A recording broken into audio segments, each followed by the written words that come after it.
a Bagley and Bendis signing coming up, but I don't know if I'm going to be in time for that. But you know, Honestly, you don't want those signs. Just leave them blue label. Don't that's what I was even. thinking too. Yeah, I mean, there's Yeah. some, It's like I do like it's getting my book signed, but I mean, there's some stuff I would rather just leave raw, not raw, or but like, do one and not the other. yeah, Because I mean, the premium between a signed book and then a non sign, it's like a $500 or $600 difference, which Difference. is insane. Because hindsight, you're thinking like, just like we do sketch covers, you get personalized not to you, but to make it cooler or make it more appealing to the eye. Right. Because we all love art, but it's like some people's artists aren't really art. It's just scribble on a page. Bendis.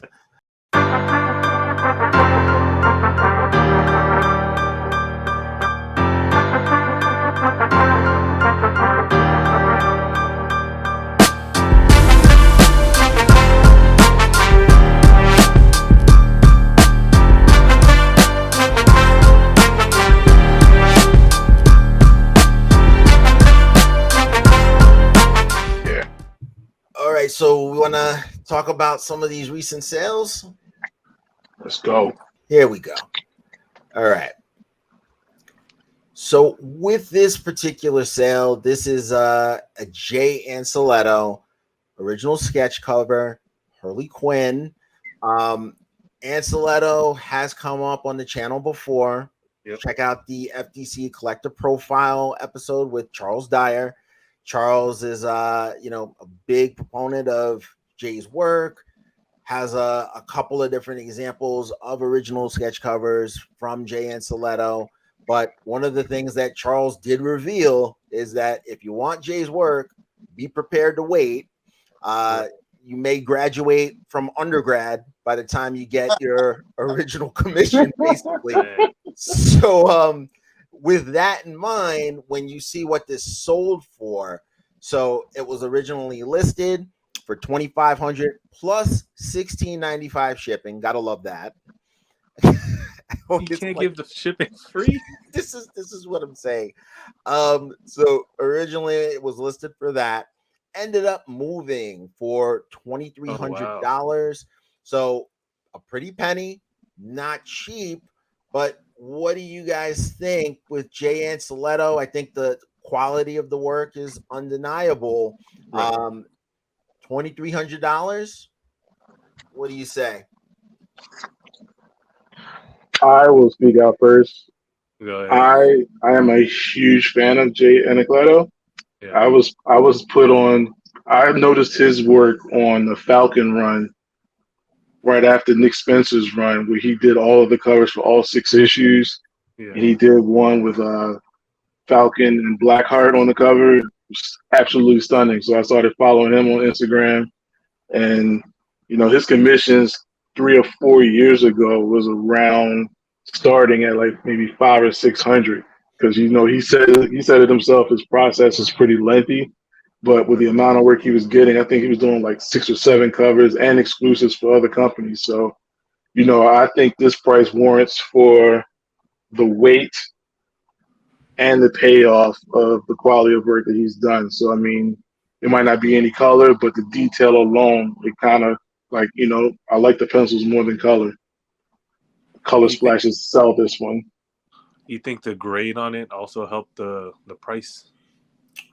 Yeah, 9.8. I think Charles Dwyer, he actually spotlighted that if some artists have a lot of scuffs on the back, Right. and if you put art on the backside, it helps the grade get back up to that 9.8, because now it's a part of the art. That's a small hack that I'm definitely going to take into account. He got me looking. Yeah. He got me looking at the back of my books like, nah, it's not going to make Man, it. why is it scuffed? When it comes, I'm sorry, you were going to jump in, P.O.C.A? oh yeah, I'm sorry. I was Yeah, just jump in. the issue with artists with blank covers is that, and I can speak from experience. I commissioned one piece from a decent named artist who's had published work, on some decent, some big titles, I should say. And art looked good, but he used a poor blank cover copy where it was slightly like scuffed all over the place in the back.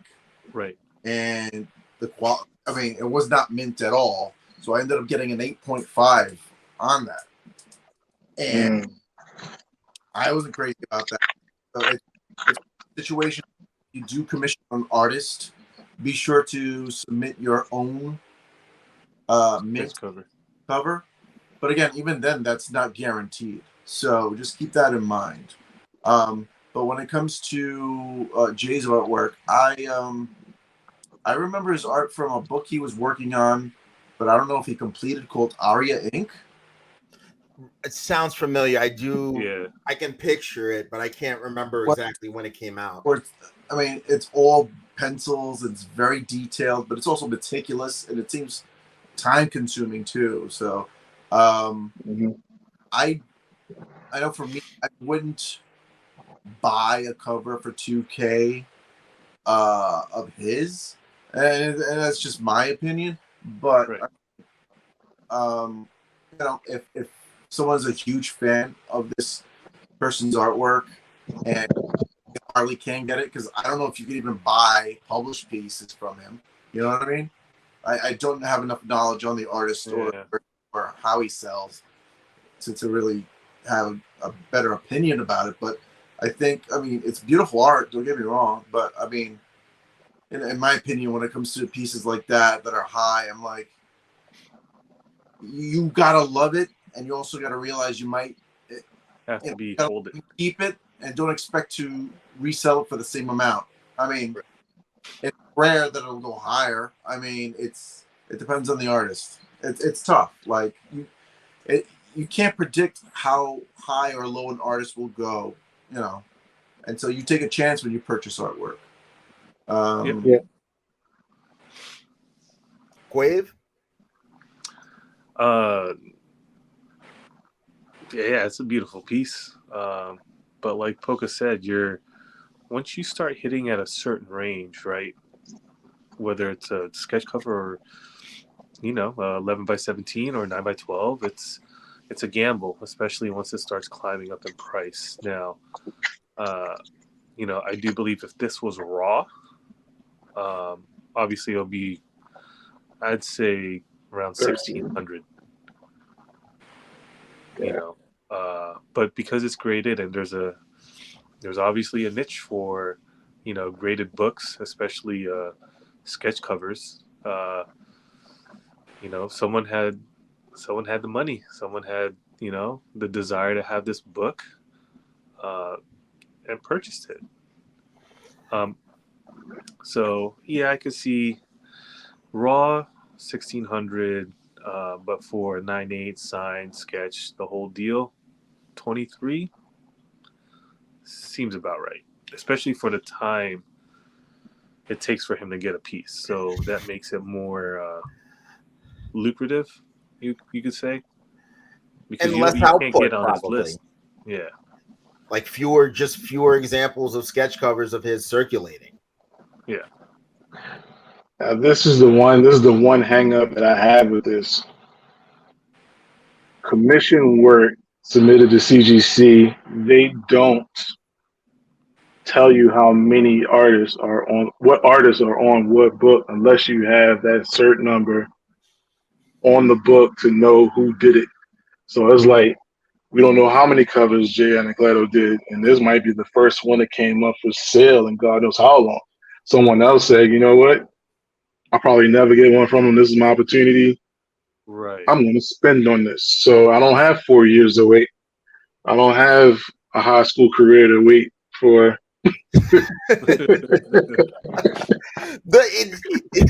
You got to keep that in mind when you're talking about him. I mean, the fact that Charles said it straight up took him 4+ years to get his commission piece back. Anybody who's an Anceletto fan probably has had a similar experience, and they're keeping that in mind when they see this on eBay. Like, hey, that's a great Harley Quinn. When am I going to see another one? 2030? So maybe they just jump and pull the trigger. So I would say we'll add this element to it too. Like if we could find any recorded sales of graded books at 9.8 of a certain artist, probably put that on our parameters or our radar too to keep an eye out for it and share it. Because I think this is the first one I've seen graded, and I'm like this. I mean, I don't have a lot of artists graded, but I like my stuff raw as an art teacher. I like to see the technique, Right. you know, how hard are they going with the markers through the canvas on top of the blank cover or whatever. So I mean, I prefer the CBCS route where you just get the word art in the corner. But Agreed. I know there's some 9.8 snobs out there. I'm not taking that from you. Yeah, My personal preference. no, Right. I'm with you there. I've always said part of having something that's one of one, what's freeing about it is the fact that you don't have to be overly concerned about the grade. Because again, Right. if you like that art, where else are you going to get it? When are you going to see it again? So that's not a big part of how I approach collecting sketch covers, but we know that there are a lot of people, they want that 9.8. So you put in the 9.8, you think about scarcity. Like you said, we don't know how many Jan Soletto 9.8 sketch covers are circulating. Our friend Charles may have all the others. All of them. For what maybe the only other game in town. So if you're a Jan Soletto fan and this pops up on eBay, you may really have said, this is my one shot. Right. For that price, I mean, you got to figure on average, you can get an actual cover for comic. You can't. So I'm with you. That's usually my struggle with this kind of thing because I love sketch covers. That was my gateway to other types of comic original art. It started off with me going to cons and getting commissions from artists via sketch covers. But as I've gotten more into published work and trying to sell OA has also influenced me. Once you start to get your hands on more published pieces, once you talk about, $1,500 and up on some of these commissions, you have that choice to make. You're like, wait a second here. If I know I can get a published cover or splash page or, some key moments, and we'll talk about that in a bit too, because there was a sale that I think is worth mentioning in a little while, but that's going to compete with something that is essentially a commission piece that, while it looks great, it's not necessarily going to catch other collectors' attention unless they love Jay Anceletto, are familiar with the scarcity of his work, etc. But that published page that he may have done, I feel like you can buy that. If you're happy with it, you're all good. If you want to move on from it, you can sell it to another Anceletto fan. That's not a guarantee with a commission. So with a pricier commission, I feel like it's more of a weighing of pros and cons. So I like the piece. $2,300 is probably justifiable based on what we know, but there's no question about it. You're in the nosebleed seats when we're talking about $2,300 for a sketch cover. Like, this is an expensive sketch cover, no doubt about it. Right. Okay, everybody, raise your hand if you would have bought it for $2,300. Oh, just checking. And listen, that's no knock on Jay Anceletto. No, none whatsoever. Great artist. If this were a page, I would say now we have a conversation, and I love this sketch cover. I think it's a great looking cover. The use of splash color on it is masterfully done. It's perfect for Harley. All good, but $2,300, I just am not that big of a fan of Jay Anceletto where it would work for me. This guy must be another dentist then. I went in the wrong field. This is what I'm saying, man. It's like I could warm up to teeth quite a bit if I knew that I would be stacking art like this and not even thinking twice. Right. So if we could turn back time. Back time. All right, so let's move on. Another recent sale. Give me 1 second here. So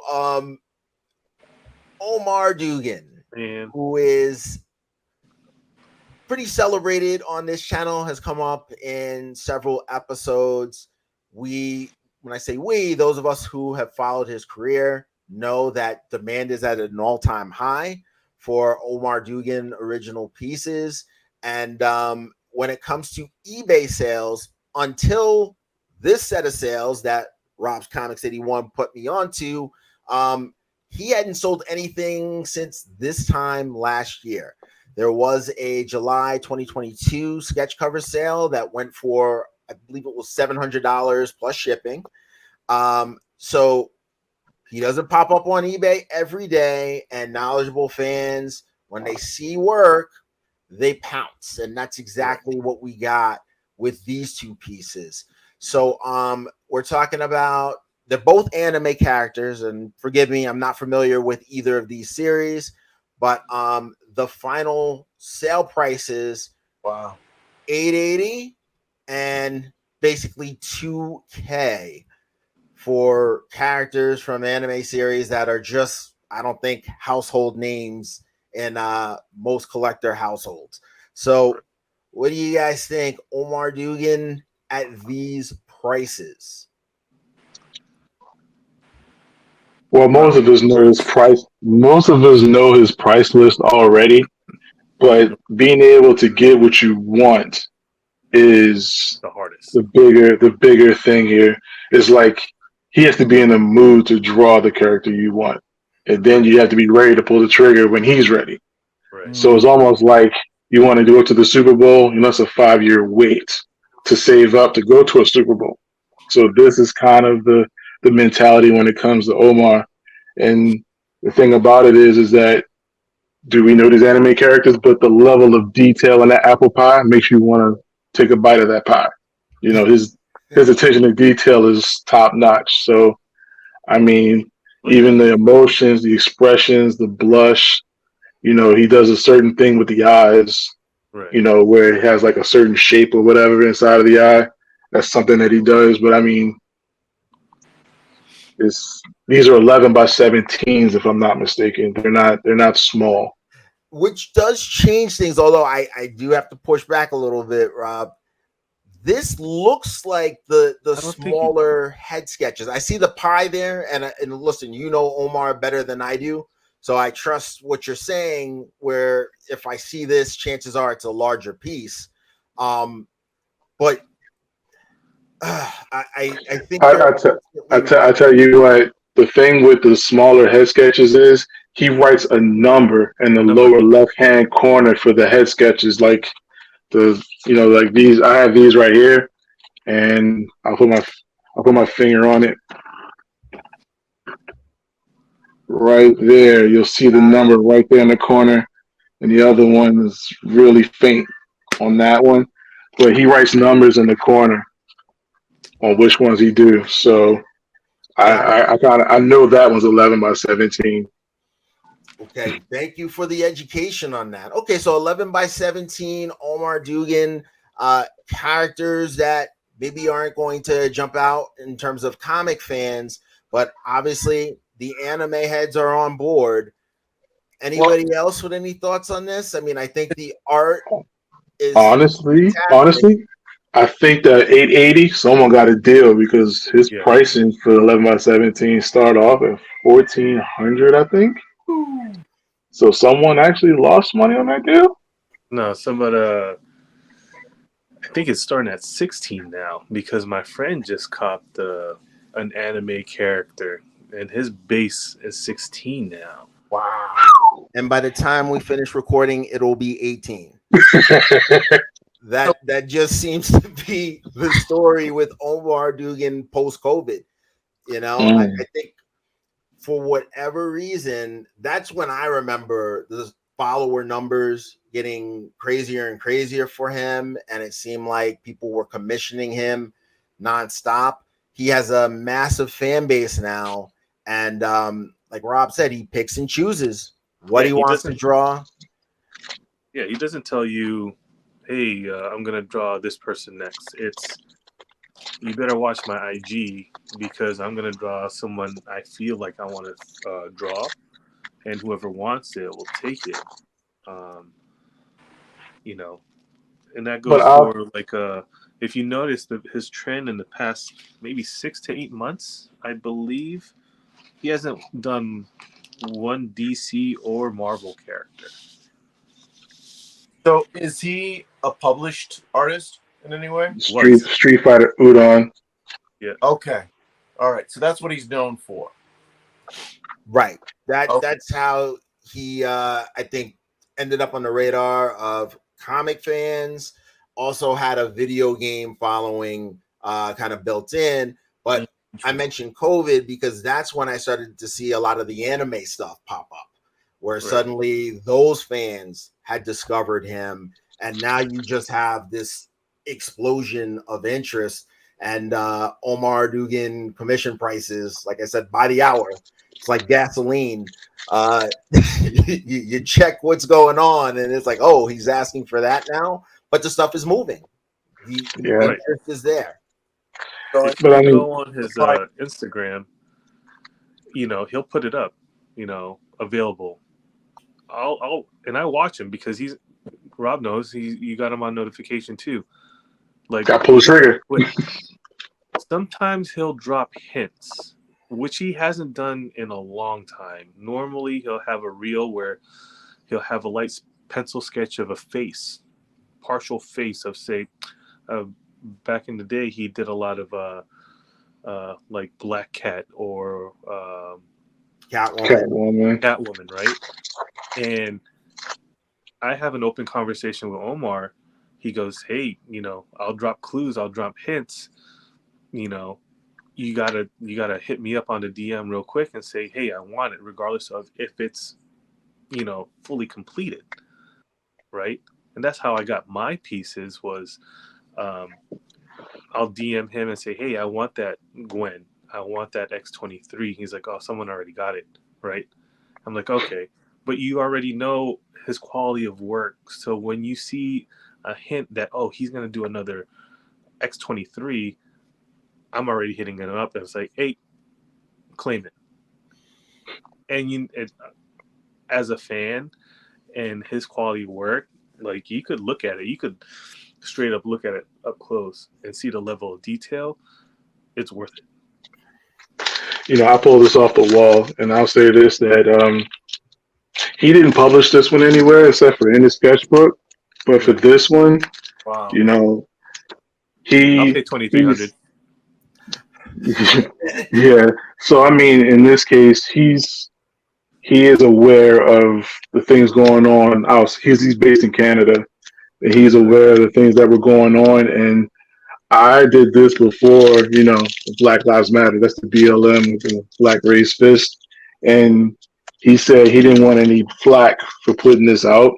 So I was like, hey, it's for me. It's PC. I'm not selling it anywhere. It's going to literally be handed to my kids or whatever. But this is one that I was like, it'll never leave my collection. This is the one book that I'll put up against anybody's storm and say, like, hey, if you can beat that, good luck.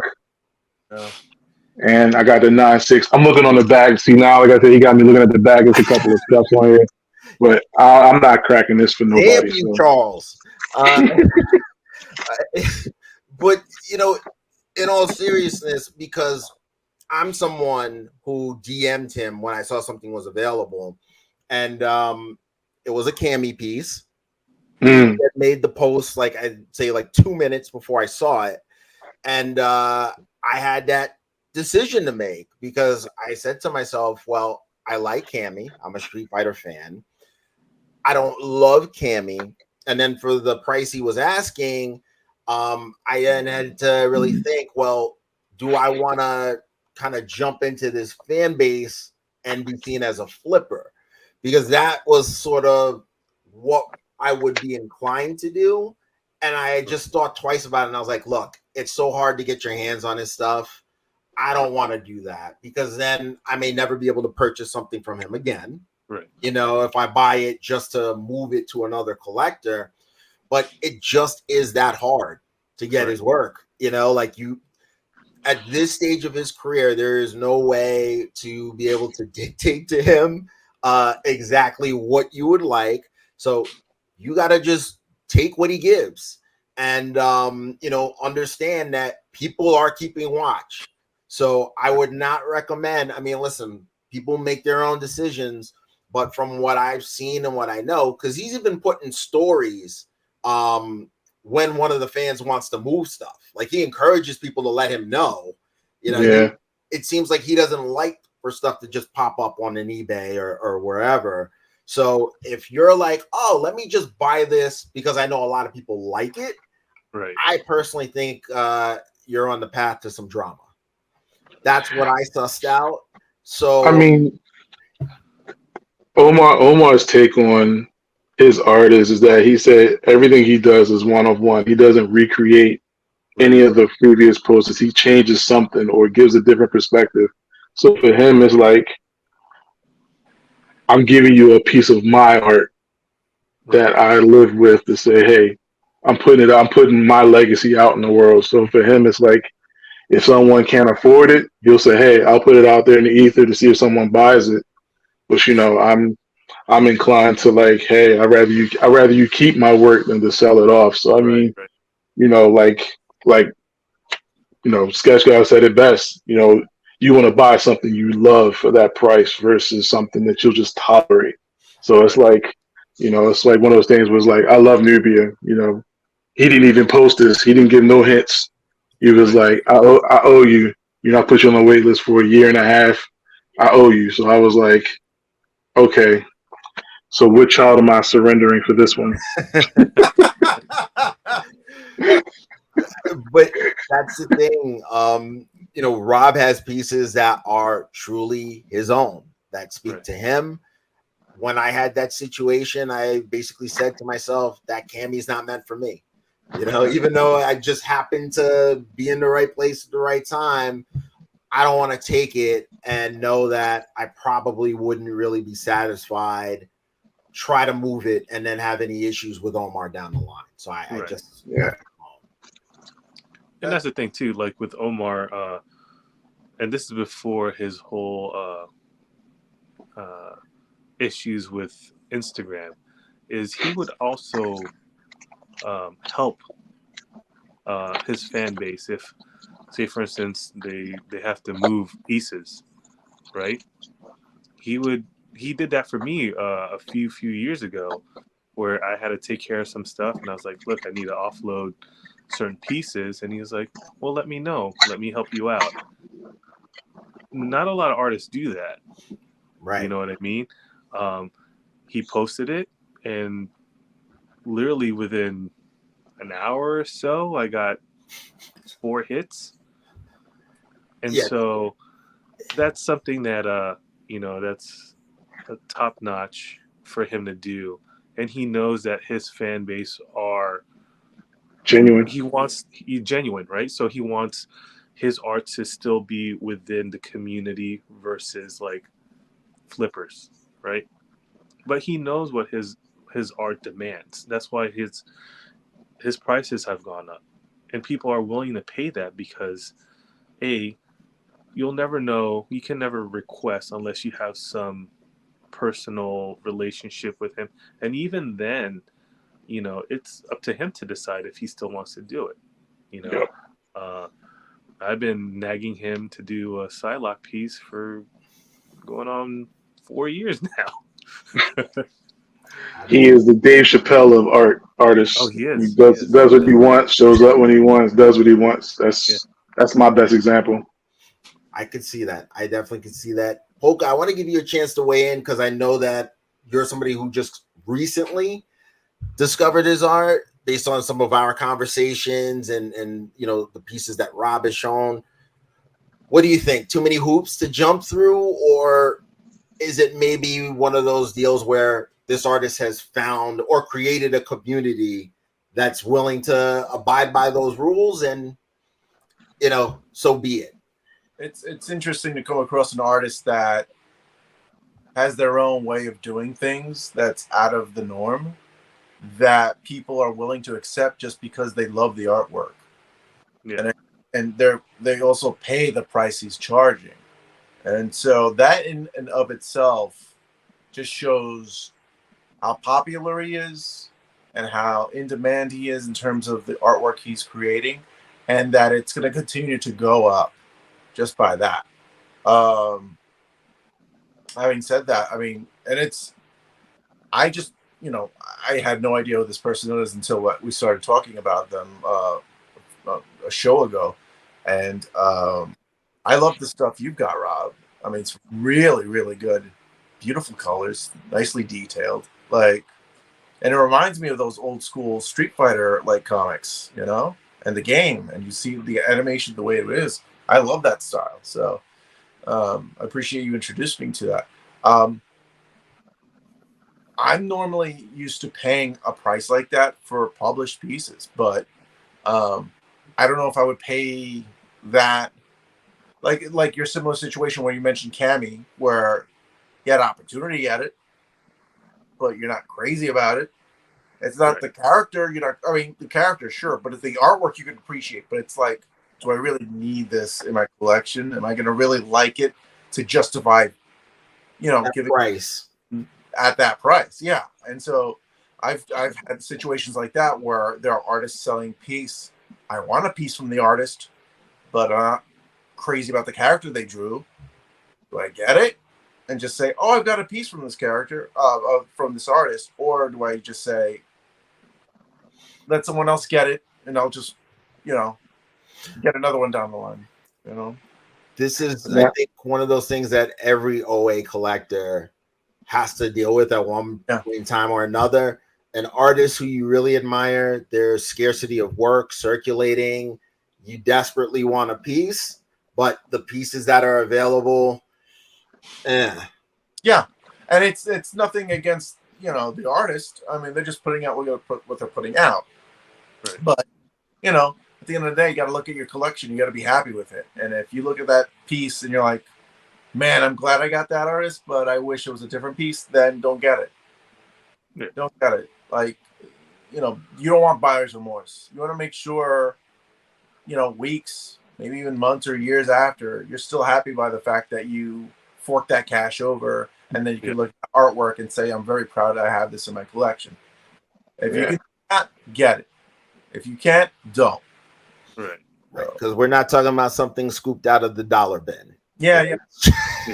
It's not that kind of affair.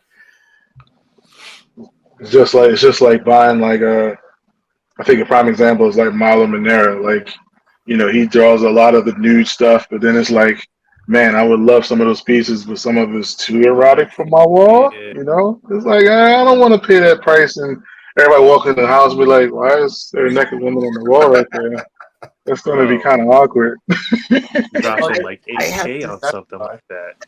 I was going to say with Milo Manera too, I've seen it's very weird what comes up for sale. And that's another situation where I think it would be just like what we're talking about with Omar Dogan. You want a Milo Manera piece. What might be for sale is, if you want the more erotic stuff, it might be just a guy walking a dog. It might be the most boring thing in the world. And then you may not see anything on Heritage again for 2 years from him. So if you want OA, you have to be aware this is not Amazon. As I've said before, you're not just throwing exactly what you want in the cart. It's a waiting game. It's about timing. Supply and demand are key. And you got to be realistic about your chances of getting work from some of these artists. And time is everything. We preach that a lot. Right. Just on this alone is like timing is pretty much essential, because has it been time? Anyone on this panel will say like, hey, I've been hit by artists like, hey, I got a piece coming up, but I just bought another one. I don't have any more money. Like, what kidney do I have to sell for this one? How much are we talking? Okay, so let's bring this up. Like, I have this up. Oh, yes, that's right. Currently on, should I say it or? Go for it. Man, it's on eBay right now, folks. So if you want Spider-Gwen by Omar Dogan, Cuevaa's your guy. Yeah. I also got X-23. Huh. As a matter of fact, you don't even have to go to eBay. Cuevaaa 380. Shoot me an offer. Right. Hit him up. Let him know that you will kindly take those Omar pieces off his hands, and just be aware that the fact that he's willing to sell those, he's doing a favor to the Omar Dogan fan base, because again, these are not readily available. Now, mind you, okay, I'm adjusting for eBay fees, right? Whatever you see out on eBay, I'm not going to say the price. Hit me up. That's just to Offset the fees. right? Yeah. Because these, again, from the previous sale versus what's available out there. A well-known character, it's a little bit of a characters. premium. And that's the thing too. Like, I really want to get another piece, but I'm trying to fund a big move, so to speak. So, these guys. Adulting sucks. Yeah. Adulting really sucks. And we've said this before too. Real life happens. It does. It does. You got things to do. You have to consider, like, doing the right thing and say, hey, I got to slim down to offset. And don't get me wrong, when I'm back in Square, I'm going back to get more. And that's the world of collecting, right? Is like, obviously you collect what you love, right? The artwork has to speak to you, regardless of what price it is, whether it's an unknown artist who's selling their stuff for $55, or if you have the cash flow to get a well-known published artist who's selling cover art for $2 to $3K. That's all on you, right? But it's what you love and what you could bear. And then obviously things happen, and if you have to offload, so be it, but I'm not knocking on people who have to, because just like comic books, you could buy a Ultimate Fallout 4 for X amount, and then you're like, oh man, I got some things to take care of. Right. You offload it. What? And obviously you're going to offload it when it's at peak, right? So, well, speaking of Ultimate Fallout 4, I bought these for $5 like 2 years ago. So now, wow, those aren't the facsimiles, right? These are the legit ones, yeah. Okay. There's no red box around the Marvel, yeah. Yep. Had I known it was gonna blow up, I would also picked up the second printings. Like the only reason I picked it up was, it's a first appearance. You never know. That's as far as it went. And the way this character blew up, it's insane. So I gotta press those and get them. Yeah, man. Yeah, I know, man.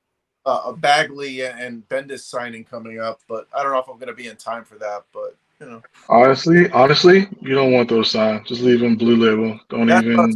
Too, yeah. I mean, there's it's like I do like getting my book signed, but I mean, there's some stuff I would rather just leave raw, not raw. Or do one and not the other. Because I mean, the premium between a signed book and then a non-signed, it's like a $500 or $600 difference, which is insane. Because hindsight, you're thinking like, just like we do sketch covers, you get personalized not to you, but to make it cooler or make it more appealing to the eye. Right. We all love art, but it's like some people's artists aren't really art. It's just scribble on a page. Bendis.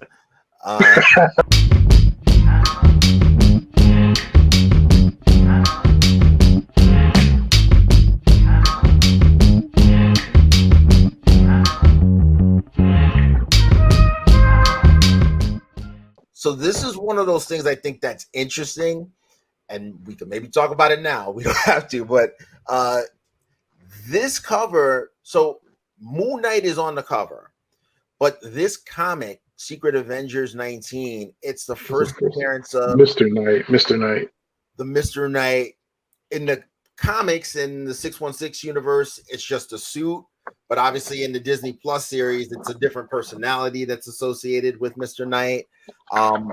So when it comes to OA, if we're talking about first appearances, does it matter, in your opinion, if the cover that you're buying or that's for sale doesn't include the actual first appearance character? It happens in the guts. Does that mean that the cover should still get a premium because this book has the first appearance? I don't know about that. Like, or should it be the page? it should be I would say it would be the interior page featuring that character that would be up there as the cover. The cover is just a cover. It'd be one thing if it was the cover and it's also, you know, the first character cover appearance. Yeah. character. But right, if it's first character, cover appearance. yeah. Is that like the debate with 180 and 181, right? It's part of it's definitely one more layer to it. I just find it interesting because I know absolutely nothing about the seller. And in the comment that I made on IG, I said that if this seller was the original buyer, I'm sure they did great. Just because Cassidy, I mean, I don't know what he's charging now. I'm sure it's a healthy amount. But when this comic was released, I mean, Secret Avengers was like 2007 to 2010, something like that. I'm sure that the prices were such where this sale, so the sale actually was at $3,800 plus shipping, and confirmed. So I know that John Cassidy probably wasn't charging anything close to that at, 2006, 2007, so like if this was the original buyer and they just decided to flip it now, $3,800 plus, they did well. But there's something with this sale. I just like intuitively think maybe this was an OA mishap. And what I mean by that is somebody maybe used comic logic when making this purchase. Like, oh, this covers the cover of the comic where you first see Mr. Knight. And then maybe they had trouble actually selling it and then put it up on eBay because, the timing just seemed weird. Right. It felt like somebody bought this and wanted to move it last year, couldn't, and then let me just put it up for auction on eBay. Could I be wrong? Absolutely. This is pure speculation. But to put something like this up that has no real heat on it now as an auction, it just seemed like a weird move unless it was somebody who was legitimately frustrated. And I have seen situations where original art collectors talk about the first appearance, kind of consideration and whether or not it's real if that character isn't on the actual page or cover you're talking about.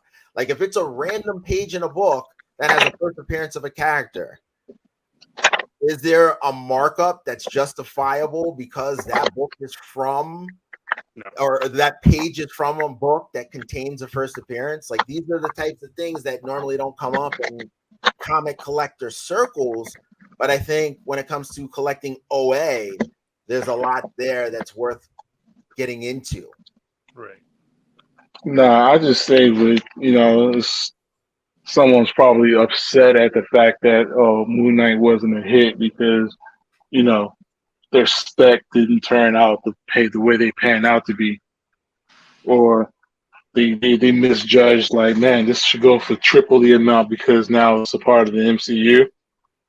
So a lot of that plays into, like, buying covers. Like, it's like you like buying Amazing Spider-Man 300. Let's just throw that out there. Buying that cover, automatically you'll say that's $1 million cover because it's iconic. Right. It's been homaged to death. And you pretty much just say, hey, I can visually recognize that book. But the average collector is not going to know that, oh, that's the first appearance of Moon Knight. Us as readers, we know that. Yeah. But for those that don't know, they're like, Nah, it's just a cover. It's not cool. He's not on the cover. That's the thing. He's not on the cover, and it's interesting because, like you said, Amazing Spider-Man 300, first appearance of Venom, or what most The black. people agree is the first appearance of Venom. But Venom's not on that cover. But I It's a do think symbiote. you're right. That's $1 million cover, probably. Yeah. You know, so it's just interesting. The most homage cover out there. Yeah. But I do think about that sometime. It's like, okay, that cover, whatever price it would have if it were to come to market, I don't think anybody would flinch at it being 7 figures at all because of how often it's been homage, because of its significance to us as collectors. But if you try to apply that logic to a lot of other books, like this first Mr. Knight costume, I think buying away with that thinking, you're kind of putting yourself in a position where you're going to get hurt more often than score. Yeah. I think a lot of it might have been, I mean, we're talking, there were a lot of purchases being made during the pandemic, especially from the crypto bros, where they had all this flush cash and they were just like buying left and right without really understanding what they were buying. Yeah. And so, oftentimes what they'll do is they'll buy it, not understand it, and then they'll try to get their money back and they won't get it as much back. Or like when it, with Moon Knight, the hype of the show brought that comic up huge. Yeah. Like a lot of those first issues now were like a lot of money. And then after the show came out and it was kind of like, it dropped like a rock. So Now let's just put this in perspective of all of us art buffs in this panel. You're looking at this. What exactly is appealing about this cover that warrants? So I actually do like the cover. I like John Cassidy. He hasn't really, I almost feel like he has fallen out of favor the last couple of years. Like I can't think of too much that's been published by him this decade. But I do like the cover. I like the Secret Avengers run. I like the collection of characters there: Cap, Moon Knight, Black Widow. But would I pay $3,800 for this? No. No. Cassidy's been doing those 1 in 200 variants for Cap and Falcon and stuff like that. Good too. point. So yeah, he's been doing a lot of those high ratio covers. But I mean, to me, it's like, it's an okay cover. It ain't a great cover. Like when it comes to covers, you gotta sell me. You gotta sell what's in there in that comic. If you don't sell me, I'm not gonna pick it up. Well, it's the first thing you see, right? Is the cover. Yeah, and it's just these people walking, and I'm like, okay. Now that's an interesting choice. Not something I would have gone with. But if you were asking me, would you pay that amount for that cover? Absolutely not. No. It's definitely not an exciting cover. What stands out to me, I'm assuming, now I haven't seen the full color comic in a while, or at least I can't recall it, but I'm assuming what he's going for here is really snow. That's supposed to be the effect. That I think is kind of cool. I thought about it. I was like, I don't think I have any OA with snow in it. I think I have a few pieces with rain. I mean, this covers black and white. The Secret Avengers is like in purple or something like that. It's like a color splash, and then the red Marvel box in the corner. But I think this cover mainly is black and white, except for the title. Got it. Yeah, I think it's an all right cover. It's not a cover I would say to people, oh, this is a must see. I don't think it's bad, but $3,800, no, for me.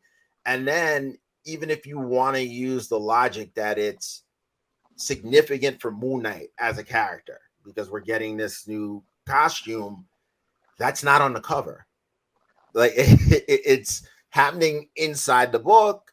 And I think that sequential page would be awesome. The first page where we see the Mr. Knight costume, that I would think is cool and would be interested in. But this just feels to me like P.O.C.A was saying, someone knew that there was significance to this cover, made the purchase, and made the purchase based on spec, what they thought could happen for Moon Knight as a character in the MCU. Didn't quite work out that way, and now it's being auctioned on eBay.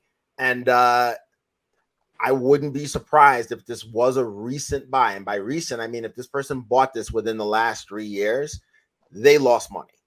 Yeah.